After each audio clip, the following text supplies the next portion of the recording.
Halo, saya Grace Natali mengucapkan selamat ulang tahun yang pertama untuk KAB TV. Semoga kedepannya KAB TV terus menjadi kanal kebanggaan kita semua yang mencerahkan, mencerdaskan anak bangsa, menginspirasi, terutama di hari-hari ini di mana begitu banyak informasi yang simpang siur, terkadang kita bingung mana informasi yang benar.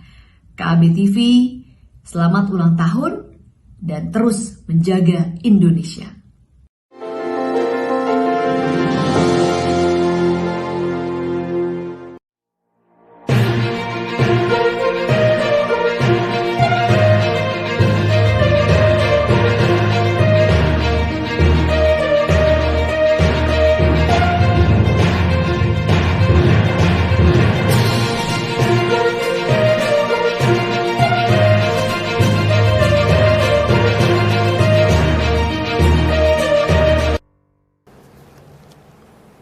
Halo sahabat Indonesia, kita bertemu lagi dalam rubrik Hot News.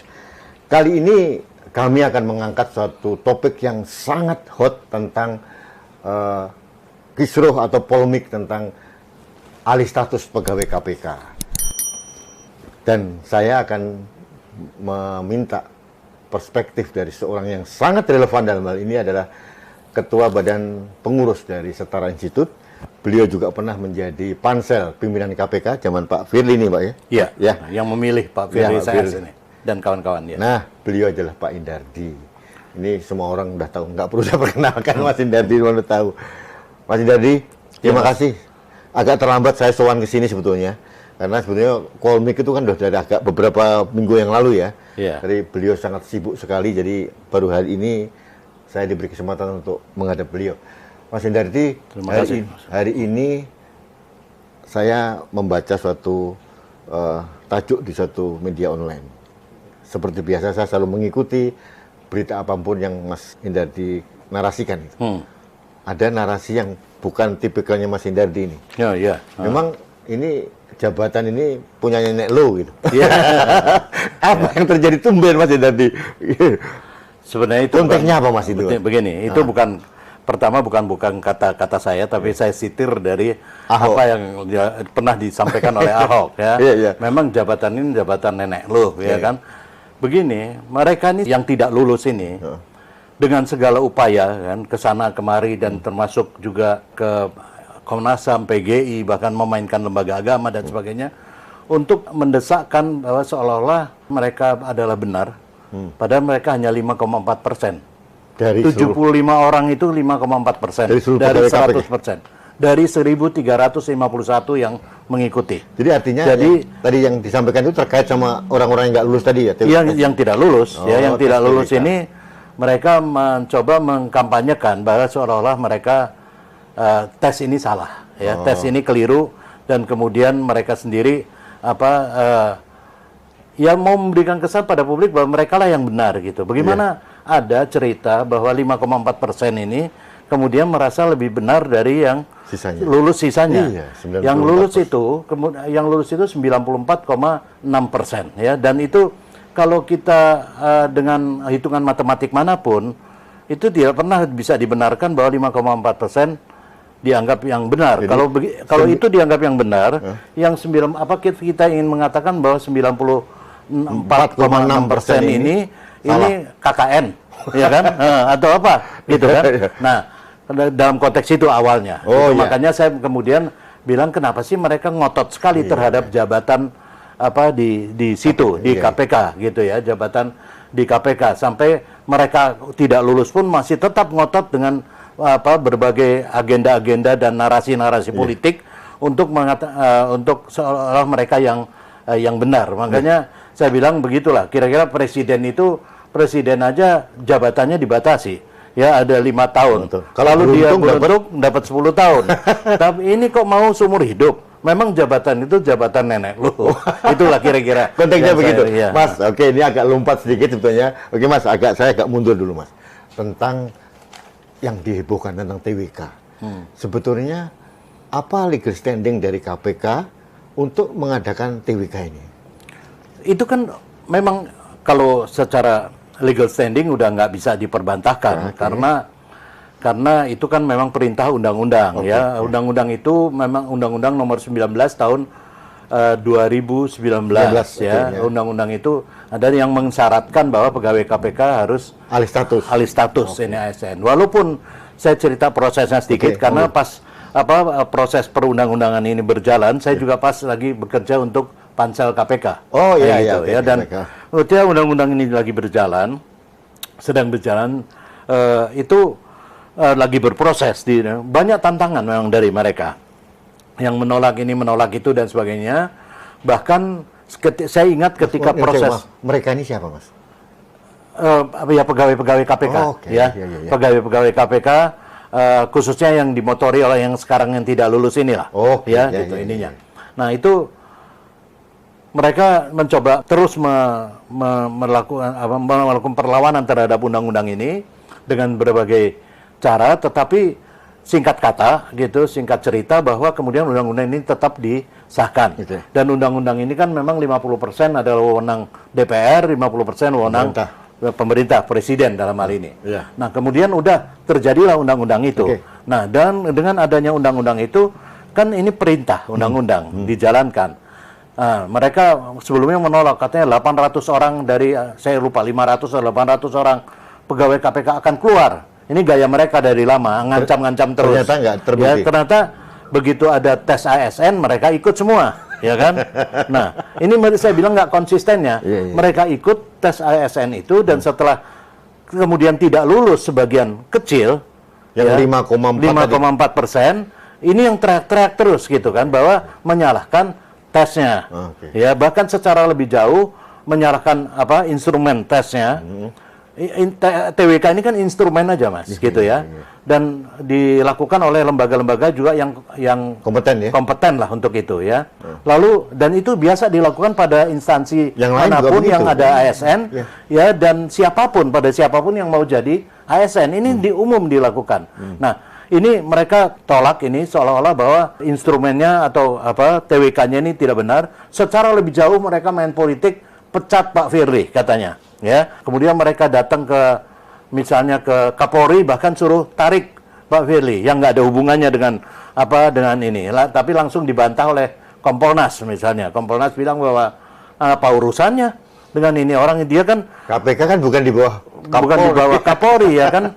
Memang pada waktu Pak Firly CS ya dan kawan-kawan yang dari polisi memang cukup banyak itu mau maju jadi pimpinan KPK, memang harus ada izin dari Kapolri. Itu syarat di internal mereka. Dan bukan hanya Polri, TNI juga sama. Semua begitu pasti, gitu ya. Dari kejaksaan pun juga sama kan? Sama, harus ada izin dari ininya. Selama dia masih aktif ya Mas? Betul, karena bisa jadi kan dia masih dibutuhkan di lembaganya atau sehingga nggak boleh mencalonkan. Nah ini Kapolri minta Presiden untuk pecat Pak Firly sebagai pimpinan tertinggi ASN untuk ini.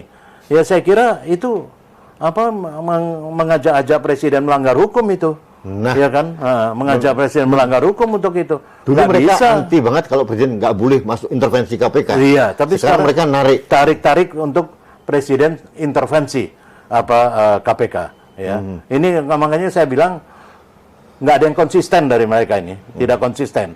Ya, dan kesana kemari lah maunya. Mas, tes TWK. Ini sebetulnya kalau kita lihat kan tadi Mas Hindardi bilang di instansi yang lain juga sama prosesnya. Mungkin di instansi TNI Polri mungkin lebih ketat lagi gitu Mas ya. Tentu.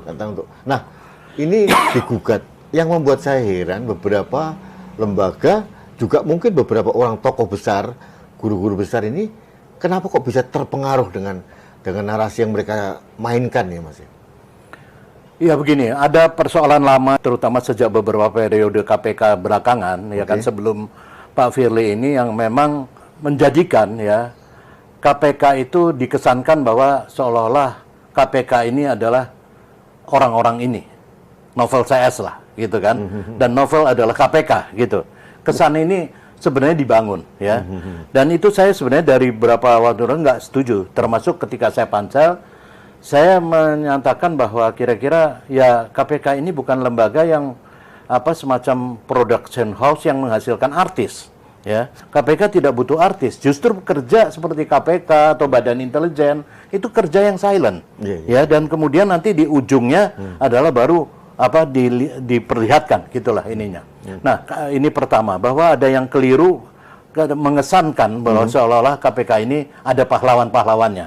Dan ketika mereka kemudian bersuara dan tanpa dicek kembali oleh siapapun, kemudian dianggap sebagai suatu kebenaran, ya. Yang kedua, saya kira apa yang mereka sampaikan memang narasi-narasi yang menyesatkan menurut saya, ya, menyesatkan karena mereka mencoba misalnya memberikan informasi-informasi atau katakanlah ya informasi yang keliru menyangkut materi dari TWK ini, ya. Seperti yang sering kita baca juga di media atau media sosial, bahwa seolah-olah ada pertanyaan-pertanyaan yang nyeleneh dan sebagainya. Saya mau menjelaskan sedikit. Begini, kalau pertanyaan-pertanyaan di dalam TWK secara umum semua itu ada standarnya, pasti. Gitu ya, walaupun saya bukan ASN tapi saya namanya tes, ya kan.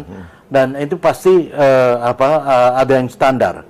Nah, kalau kemudian karena ini tesnya adalah tes wawasan kebangsaan, yang dites kan wawasan kebangsaan Anda, gitu ya. Ini bukan tes tipikor loh, ya, wawasan tipikor, tapi tes wawasan kebangsaan. Nah, bisa saja satu pertanyaan itu tidak langsung memberikan jawaban di dalam wawancara, ya, tidak langsung memberikan jawaban yang memuaskan.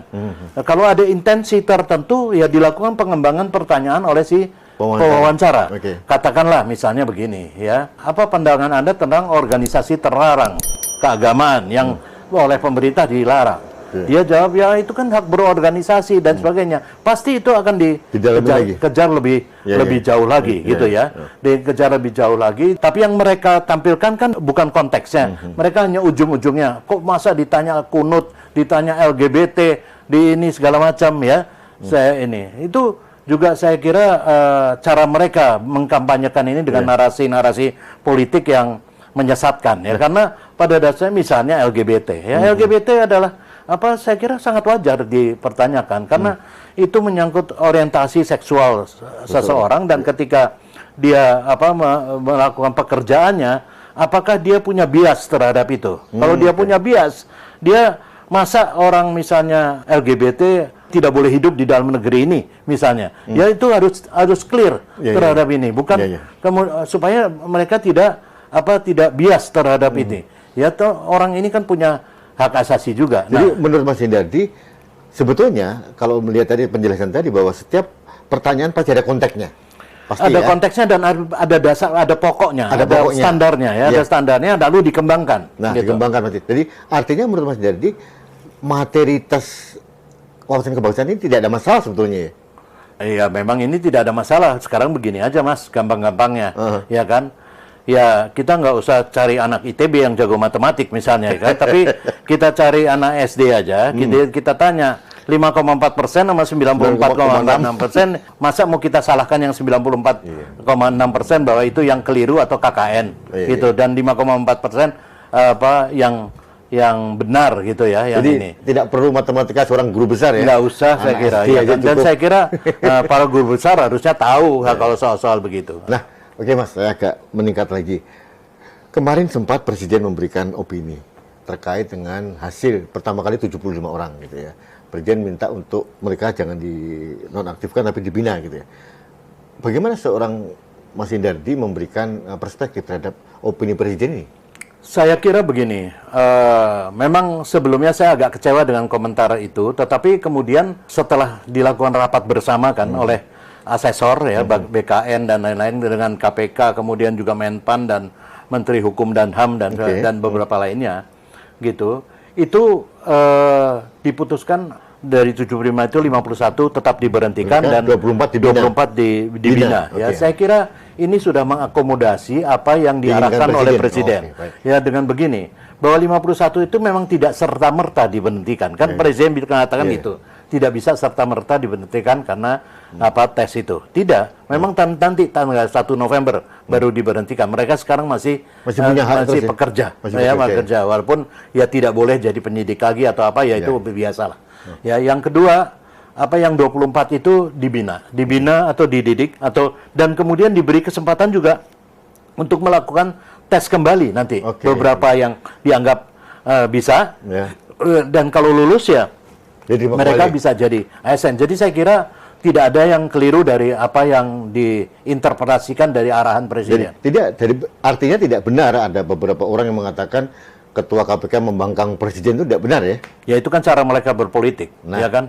Dia. Kenapa kita memframing begitu benturkan antara presiden dengan KPK. Cara mereka mengadukan begitu, ya kan? Seperti begini. Memang. Saya juga beberapa TV kan ngundang saya, ya kan? Untuk nih, siapa narasumbernya? Saya tanya. Nah, terus ada yang dari 5,4%. Apa pantas saya diadu sama dengan yang 5,4%? Saya gantian saya sombongin. Karena beliau pansel dulu, pansel pimpinan. Oke, Mas. Oke, Undang-Undang KPK yang terbaru tahun 2019 gitu ya. Itu sekarang kedudukan KPK dengan presiden seperti apa, Mas? Apakah ada perubahan? Karena dulu kan dihebohkan bahwa KPK bagian dari eksekutif gitu kan ya. Ya cabang dari eksekutif itu jelas ya kan. Bukan di bawah presiden ini. Bukan, tetapi dia KPK tetap satu lembaga independen ya. Presiden nggak bisa mengintervensi tentu saja. Nah, intervensi terjadi kalau yang seperti usulannya beberapa orang itu yang ini bahwa supaya presiden membatalkan tes ASN itu gitu ya. Itu saya kira versi mereka. Ya, versi mereka. Anda bisa bayangkan kalau nanti ada pegawai negeri dari ASN di Departemen Kesehatan atau Departemen beramai-ramai minta dibatalkan itu tes juga begitu loh ini ya kan konsekuensinya kan begitu kalau ini. Ini satu lagi nih yang terkait juga dengan Mas Hindardi ini, beliau pegiat HAM, ini Komnas HAM, ini bereaksi keras gitu ya, katanya dianggap 75 ini sudah dilanggar HAM-nya oleh negara. Bagaimana menurut Mas Hindardi? Saya belum pasti kalau mereka bereaksi keras, tapi mereka menampung pengaduan, menampung pengaduan ya. Nah, mereka saya kira belum mengeluarkan pandangan secara resmi, ya. Namun saya kira belum memberikan satu tanggapan secara resmi ke publik. Tetapi saya kira saya juga bertanya-tanya dimensi pelanggaran HAM apa yang dilanggar oleh mereka. Dan kedua, Komnas HAM itu kan kewenangannya pelanggaran HAM berat di dalam undang-undang, ya, menangani pelanggaran hak asasi manusia berat yang di kategori ada beberapa pelanggaran jenis pelanggaran hak asasi berat. Di sini pelanggaran HAM-nya di mana? Kalau misalnya dia suruh ngutik-ngutik tes, saya kira terlalu rendah lah Komnas HAM itu yang punya kewenangan undang-undang begitu. Apa kewenangannya besar, terus suruh ngutik-ngutik soal tes, ya kan? Yang kedua, saya bilang dimensi pelanggaran hak asasi manusianya di mana? Itu pertanyaan saya. Karena begini, kalau 5,4% ini kemudian mau tuntutannya agar dia diluluskan dari ini, ya kan? Lalu 90,46% kita langgar haknya berarti, ya kan? Karena yang bilang mereka juga. Ya, nah, kemudian kalau begitu kita melakukan pengistimewaan terhadap 5,4% ini, itu adalah diskriminasi. Diskriminasi adalah pelanggaran hak asasi manusia. Nah, dimensi ini yang harusnya dimensinya ini yang dilihat. Saya nggak tahu mereka melihatnya dari mana sehingga ada pelanggaran hak asasi manusia. Kalau saya jadi Komnas HAM menerima mereka pun nggak perlu, saya kira, ya kan? Karena untuk apa orang nggak ada dimensi pelanggaran HAM-nya apalagi dalam kategori yang ditugaskan, dimandatkan kepada Komnas HAM. Ya. Mas, saya minta pendapat Mas Hindardi ini terkait dengan komentar keras Ketua PGI, Pendeta Gultom ini. Karena beberapa orang diantaranya sowan ke PGI, kemudian setelah itu PGI memberikan reaksi. Tapi saya membaca reaksinya agak saya minta konfirmasi ini. Dalam TBK itu kan tidak disebutkan antara sebutan Taliban, radikal kan nggak ada gitu. Nggak ada, ya. Kenapa kok yang dinarasikan oleh pendeta, Presiden suruh mengklarifikasi bahwa mereka itu bukan Taliban, konteksnya di mana ya Mas? Menurut Mas? Ya inilah, ya kan. Ini cara mereka melakukan kampanye dengan narasi-narasi yang menyesatkan. Kan mereka bawa itu orang-orang yang beragama lain di luar Muslim, gitu untuk menyatakan bahwa, nah ini lihat nih, agamanya beda, mana mungkin ada Taliban, ya kan? Mana mungkin mereka Taliban dan sebagainya. seperti juga dikemukakan oleh salah satu komisioner, ada 8 orang beragama lain. Ya mana mungkin ini tuduhan. Lah yang nuduh Taliban itu siapa? Ya kan? Apakah tidak ada relevansi dengan TWK, nggak ada kan? Nggak ada. Apakah pimpinan KPK pernah menuduh mereka Taliban? Apakah kemudian panitia TWK yang menuduh mereka Taliban? Ataukah pansel sebelum itu yang menuduh mereka Taliban? Banyak urusan kami nggak ngurusin hal begitu. Yang kami urus pada waktu pansel bukan urusan-urusan semacam itu.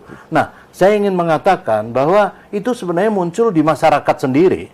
Ya kan, sejak perkembangan KPK terutama beberapa periode ya sebelum Pak Firly ini itu berkembang isu-isu semacam ini ya. Nah, tapi mereka kemudian menggunakan malah isu ini untuk kampanye mereka. Mereka datang misalnya seperti Mas katakan ke PGI untuk menyatakan bahwa ini bukan ini ya. Dan ini sama sekali saya ingin berkatakan ini bukan persoalan agama.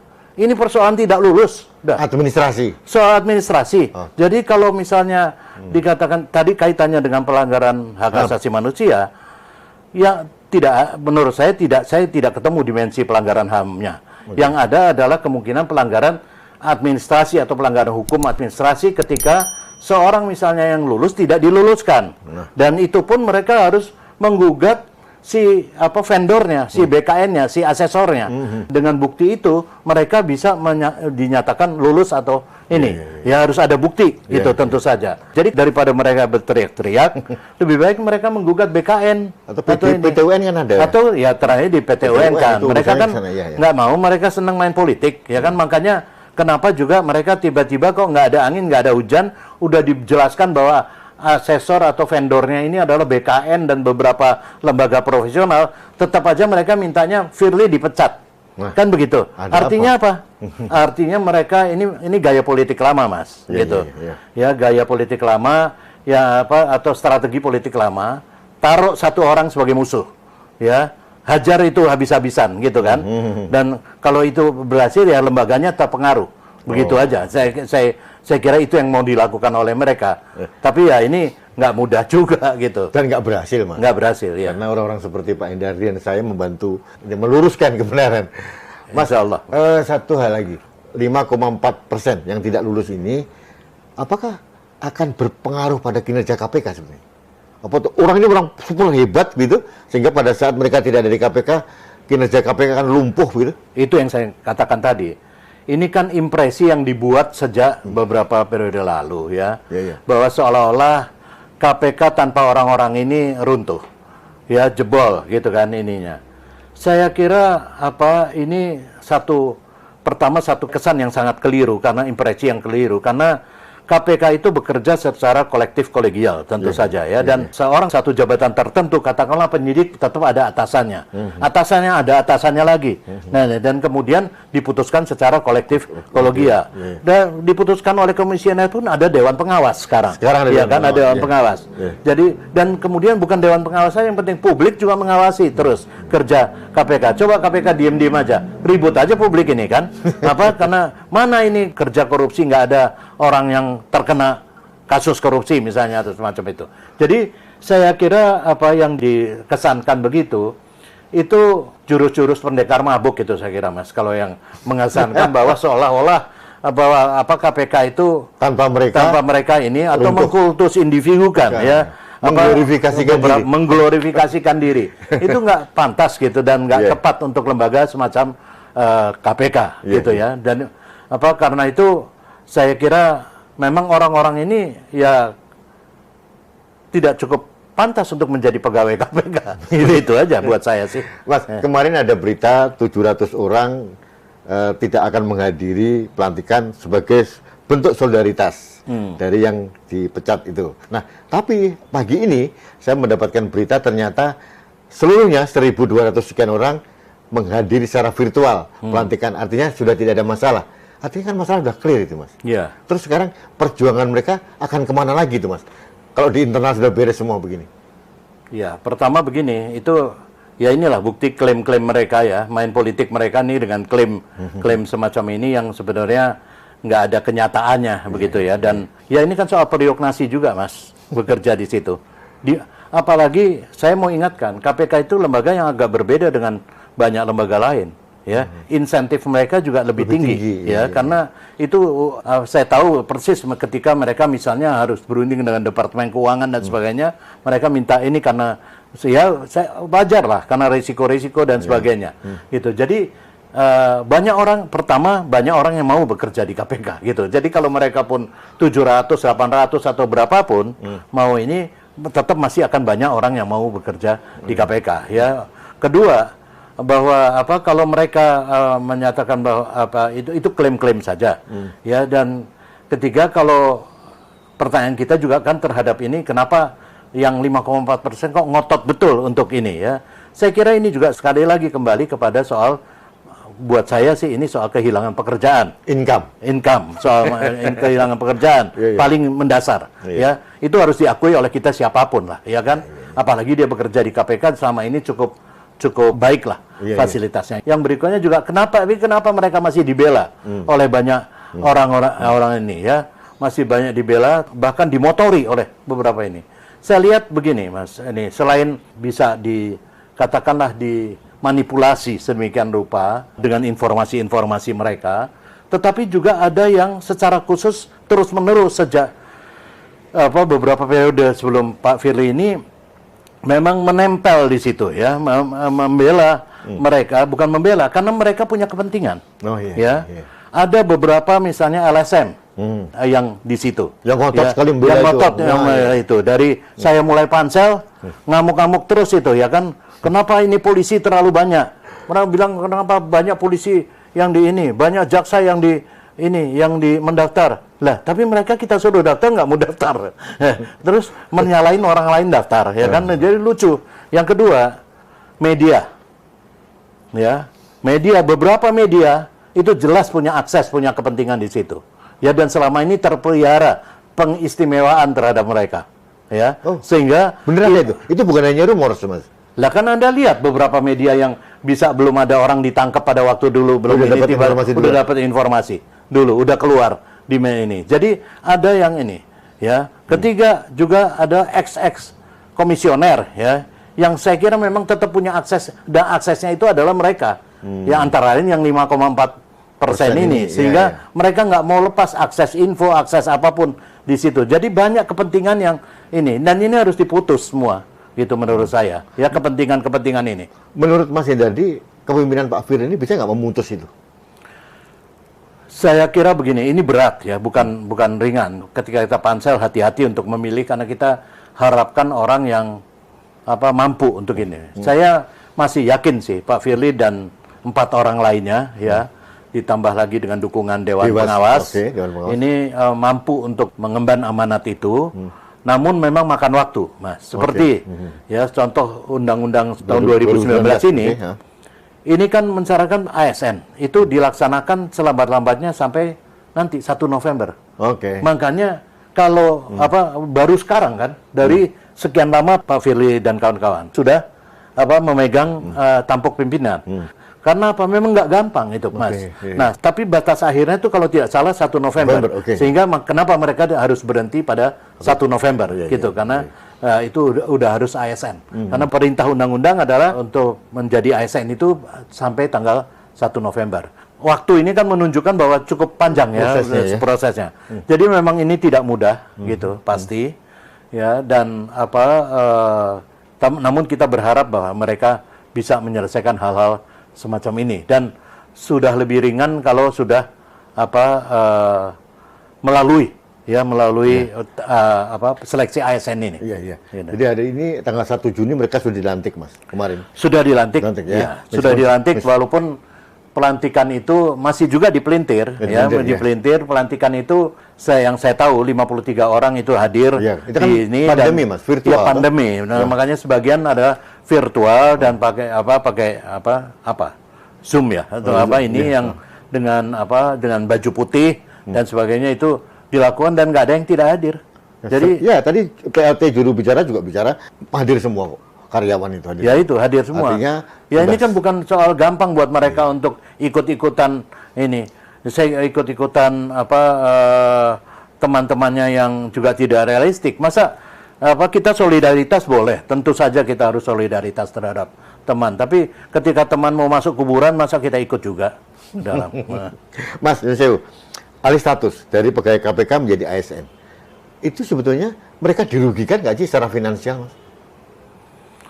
Itu agak teknis, Mas. Tapi saya kira nggak ada kerugian dari situ, karena pasti nggak mungkin ada kerugian. Karena Menpan RB Pak Cahyo bilang bahwa justru pada saat mereka jadi ASN ada beberapa kenaikan insentif katanya. Mungkin juga, betul lah. Ya, Pak Cahyo lebih ngerti lah tentang itu. Artinya tidak ada yang dirugikan. Tidak ada yang dirugikan. Nah, buktinya dari 94... yang merasa dirugikan itu kan karena yang nggak lulus, Mas. Kalau yang lulus kan nggak merasa dirugikan. Mas Hindardi, ini yang terakhir, Mas. Oke, Mas Hindardi sangat punya relevansi untuk memberikan pandangan tentang KPK. Mudah-mudahan sudah selesai nih polemik, Mas. Ada kemungkinan mereka menggugat nggak, Mas, kira-kira? Tentu saja. Ya, mereka kan persoalan mereka ini masih nempel di beberapa lembaga, misalnya di Komnas HAM, di Ombudsman, kemudian mereka menggugat di mana ya, dan juga termasuk ke PT UN ya mungkin, dan juga ke MK gitu ya.